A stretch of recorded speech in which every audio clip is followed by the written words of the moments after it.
Olá, gente, boa noite. Em 21 de junho de 1839, nasceu o maior escritor brasileiro, Machado de Assis, em um dos morros do Rio de Janeiro, né? Segundo o crítico norte-americano Harold Bloom, Machado de Assis ele é o maior escritor negro de todos os tempos. E nós temos de frisar isso. Ele era negro.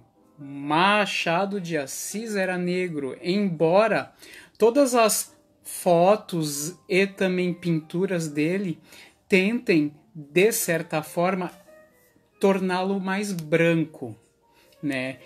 Em uma sociedade que um certo parlamentar disse que os negros se pesam em arrobas, que hoje ele é o presidente do Brasil, e ele sai com essa coisa extremamente preconceituosa contra os negros, porque o Bolsonaro põe os negros como coisas que devem ser pesadas como coisas. É muito bom nós colocarmos que o maior escritor brasileiro é negro, para que toda essa pecha de racismo ela caia por terra, né? E eu estou aqui na minha caminha com a obra completa do Machado de Assis. Calma que eu vou mostrar para vocês. Aqui a obra completa do Machado de Assis. Aqui vários livros dele, de crônicas, os romances, peças de teatro. Aqui também tem tudo aqui dele. Aqui é a obra completa do Machado de Assis, que eu vou ler alguns trechos para vocês, né? Muita gente tem até um certo complexo com ele, né? Que o Machado de Assis ele tem um texto muito assim elegante, né? Ele é um escritor que ele tem um estilo sóbrio, né? Muita gente sente um pouco de assim, né, dificuldade com o Machado, porque ele é um, né, escritor do século XIX. Mas os textos dele são bem tranquilos de ler, assim, quando tu pegas o ritmo, tu vai.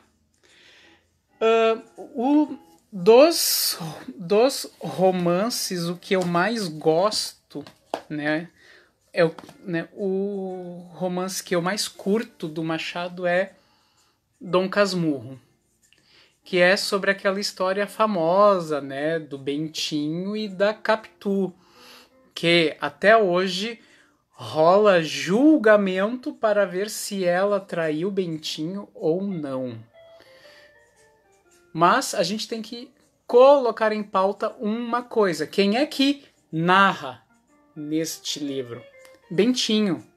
Bentinho, quando ele narra, ele é já um senhor que ele estava consumido pela dúvida.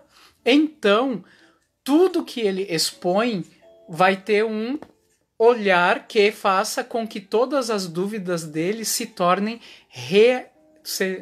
se tornem realidade, né? Se tornem fato mesmo. Até pelo próprio nome, né? Bentinho. Vocês veem que Bentinho é o quê? É uma criancinha, alguém tolo, bobo, né? Porque a grande mente nesse livro é Capitu. Então vamos dar uma lida no Dom Casmurro, né? A Capitu famosíssima, né? Como uma mulher maravilhosa. Aqui, o capítulo 8 dele. Muito bom. Vou colocar aqui para vocês também acompanharem na tela. Ali, ó, capítulo 8. É o tempo. Mas é tempo de tornar aquela tarde de novembro uma tarde clara e fresca, sossegada, como a nossa casa e o trecho da rua em que morávamos. verdadeiramente foi o princípio da minha vida. Tudo o que sucedera antes foi como pintar e vestir das pessoas que tinham de entrar em cena, o acender das luzes, o preparo das rabecas, a sinfonia. Agora é que eu ia começar a minha ópera. A vida é uma ópera, dizia-me um velho tenor italiano que aqui viveu e morreu. E explicou-me um dia a definição em tal maneira que me fez crer nela. Talvez valha a pena dá-la. É só um capítulo.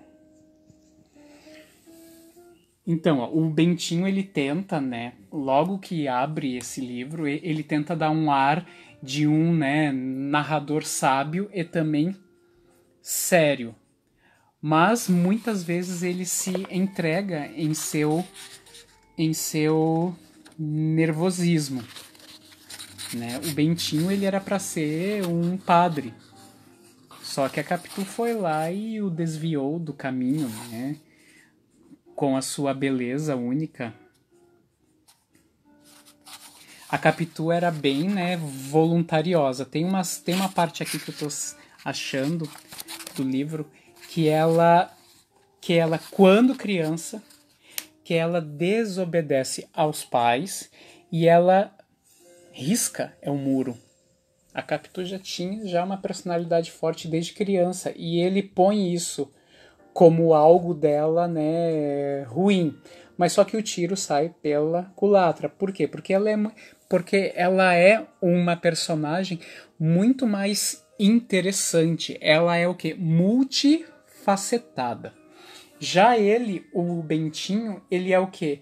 Ele é uma personagem plana.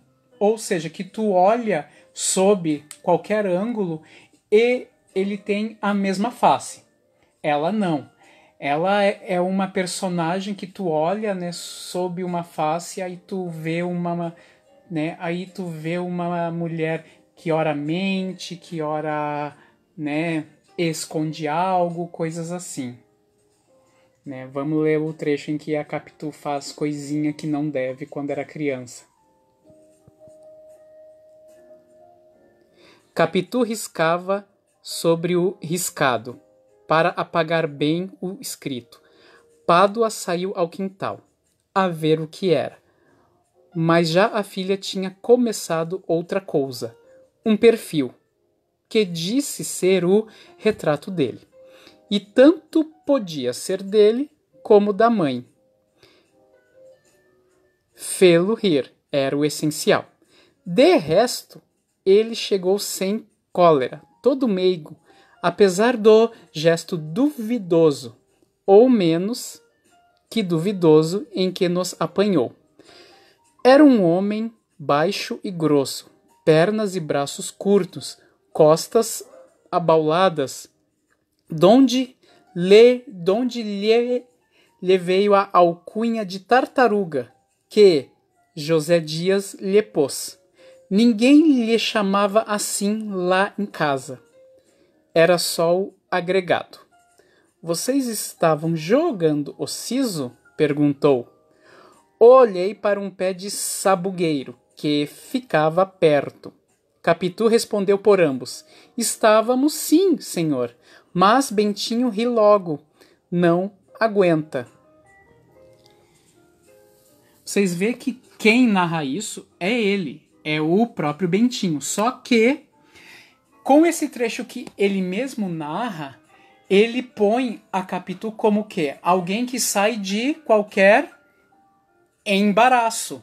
Que ela mostra o quê? Aquela fluidez, aquela coisa de cigana, né? O seu olhar que assim conquista todos e todas.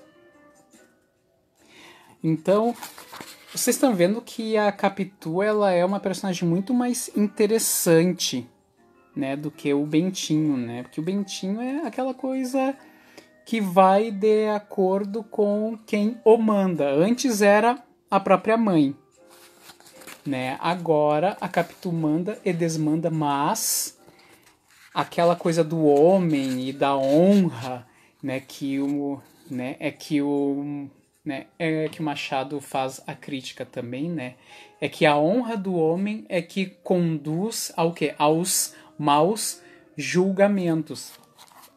Tem outro capítulo aqui, o capítulo 43, que aí é sobre medo, né? Se a Capitu tem medo de alguma coisa. Vamos ler então um trechinho aqui. De repente, cessando a reflexão, fitou em mim os olhos de ressaca e perguntou-me se tinha medo. Medo? Sim, pergunto se você tem medo. Medo de quê? Vamos virar aqui. Gravar e ler ao mesmo tempo é difícil, né, gente? Medo de apanhar, de ser preso, de brigar, de andar, de trabalhar. Não entendi. Se ela me tem dito simplesmente vamos embora, pode ser que eu obedecesse ou não. Em todo caso, entenderia. Mas aquela pergunta assim, vaga e solta, não pude atinar o que era. Mas não entendo. De apanhar? Sim. Apanhar de quem? Quem é que me dá pancada? Capitu fez um gesto de impaciência. Ou seja, ela deve ter pensado, ai que cara burro, pelo amor de Deus. Os olhos de ressaca não se mexiam e pareciam crescer. Sem saber de mim e não querendo interrogá-la novamente, entrei a cogitar donde me viriam pancadas. E por quê? E também por que é que seria preso? E quem é que me havia de prender? Valha-me Deus! Vi de imaginação o aljube, uma casa escura e infecta. Também vi a presiganga, o quartel dos barbonos e a casa de correção. Todas essas belas instituições sociais me envolviam no seu mistério, sem que os olhos de ressaca de Capitu deixassem de crescer para mim, a tal ponto que as fizeram esquecer de todo. O erro de Capitu foi não deixá-los crescer infinitamente, antes diminuir até as dimensões normais e dar-lhe o movimento do costume. Capitu tornou ao que era. Disse-me que estava brincando, não precisava afligir-me e, com um gesto cheio de graça, bateu-me na cara, sorrindo e disse, medroso, eu? Mas não é nada, Bentinho. Pois quem é que há de dar pancada ou prender você? Desculpe que hoje estou meio maluca. Quero brincar. E não, Capitu, você não está brincando. Nesta ocasião, nenhum de nós tem vontade de brincar. Tem razão. Foi só maluquice. Até logo. Como até logo? Está me voltando a dor de cabeça. Vou botar uma rodela de limão nas fontes. Viu a Capitu de novo dando um laço no Bentinho, né? Mostrando para ele que ela faz aqueles jogos mentais com ele em várias partes desse livro, né? E tem uma parte da obra do Machado de Assis que é bem desconhecida, que é a poesia dele. Eu tenho um livro que tem toda a poesia do Machado junta, esse pequeno livrinho aqui que tem toda a poesia machadiana. O poema mais famoso dele é que ele faz para sua esposa Carolina, que tinha falecido no começo, né, do século XX. E aí o Machado fica completamente transtornado, sendo ele um cara extremamente ciente, né? Quando ele escreve, ele é até muito frio em termos de sentimento. ele assim coloca os sentimentos muito, né, abaixo da razão. Só que quando ele fica viúvo, isso aí acaba com ele, acaba com a saúde dele, acaba com a vida dele, porque ele teve um casamento extremamente bom, né? Ao contrário, né, dos seus livros, né, em que havia traições, adultérios, coisas assim, ele teve uma vida extremamente pacata. Ele foi um cara que deu certo, né? Embora ele tivesse tudo para dar errado. Ele era negro, ele era filho de escravos, ele era pobre e ele deu a volta por cima, né? Ele era funcionário público, né? Ele teve um ótimo casamento. E agora a gente vai ler o soneto, que é o único soneto dele. Vocês lembram o que é um sonetinho? Soneto é uma composição fixa, poética, em que nós temos 4 estrofes. As 2 primeiras têm 4 versos e as 2 últimas têm 3 versos. Por ser uma forma fixa, ela é extremamente utilizada em poetas que prezam mais a forma, ou seja, que eles mostram, né, a sua verve poética, né, que eles mostram que eles sabem compor. Então esse poema dele, que é o único soneto dele, se chama A Carolina. Ele é extremamente bonito, mas até mesmo aí nós temos um pouco desse estilo extremamente cerebral dele, em que a razão supera a emoção. Ali, a Carolina. Querida, ao pé do leito derradeiro em que descansas dessa longa vida, aqui venho e virei, pobre querida, trazer-te o coração do companheiro.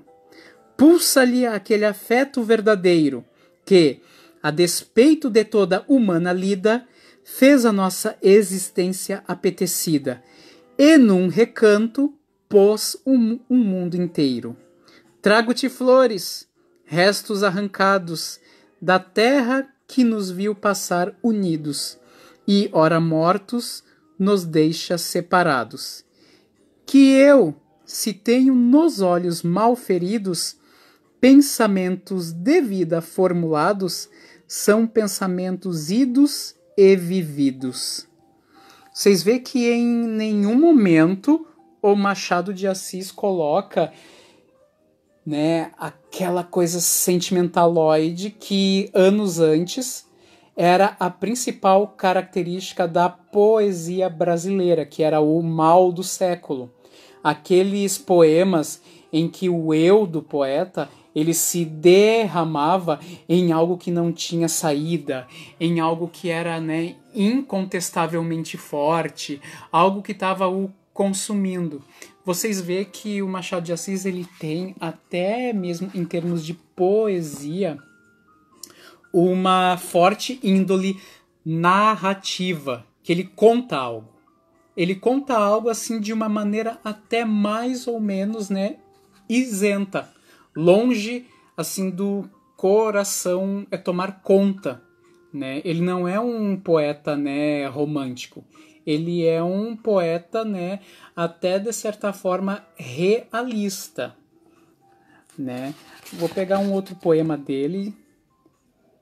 Tem um poema dele que eu selecionei aqui que é chamado Musa dos Olhos Verdes. É quando ele pega, né, uma imagem de uma mulher, né, inacessível, belíssima, que era algo extremamente comum aos poetas, né, lá do século XIX, que era aquela coisa do amor platônico, que é aquele amor que ele só funciona no mundo das ideias, né, que é aquele mundo perfeito. Isso aí vem desde Platão, vem desde o século V a.C., né, é da Grécia Antiga, Só que isso aí, né, ficou na poesia de tal forma que até hoje muitas músicas sentimentais, elas assim narram algo que é desse mundo das ideias, que é o quê? Aquele mundo é das formas fixas que o Platão, né, falou tanto. Aí vamos ler esse poema da Musa dos Olhos Verdes. Musa dos olhos verdes, musa alada, ó divina esperança, consolo do ancião no extremo alento e sonho da criança. Tu que junto do berço o infante cinges, cos fúlgidos cabelos, tu que transformas em dourados sonhos sombrios pesadelos. Tu que fazes pulsar o seio às virgens, tu que as mães carinhosas enches obrando tépido regaço, com delicadas rosas. Casta filha do céu, virgem formosa, do eterno devaneio, sê minha amante, os beijos meus recebe, acolhe-me em teu seio. Já cansada de encher lânguidas flores, com as lágrimas frias, a noite vê surgir do oriente a aurora, dourando as serranias. Asas batendo a luz que as trevas rompe, piam noturnas aves, e a floresta interrompe alegremente os seus silêncios graves. Dentro de mim, a noite escura e fria, melancólica chora, rompe estas sombras que o meu ser povoam.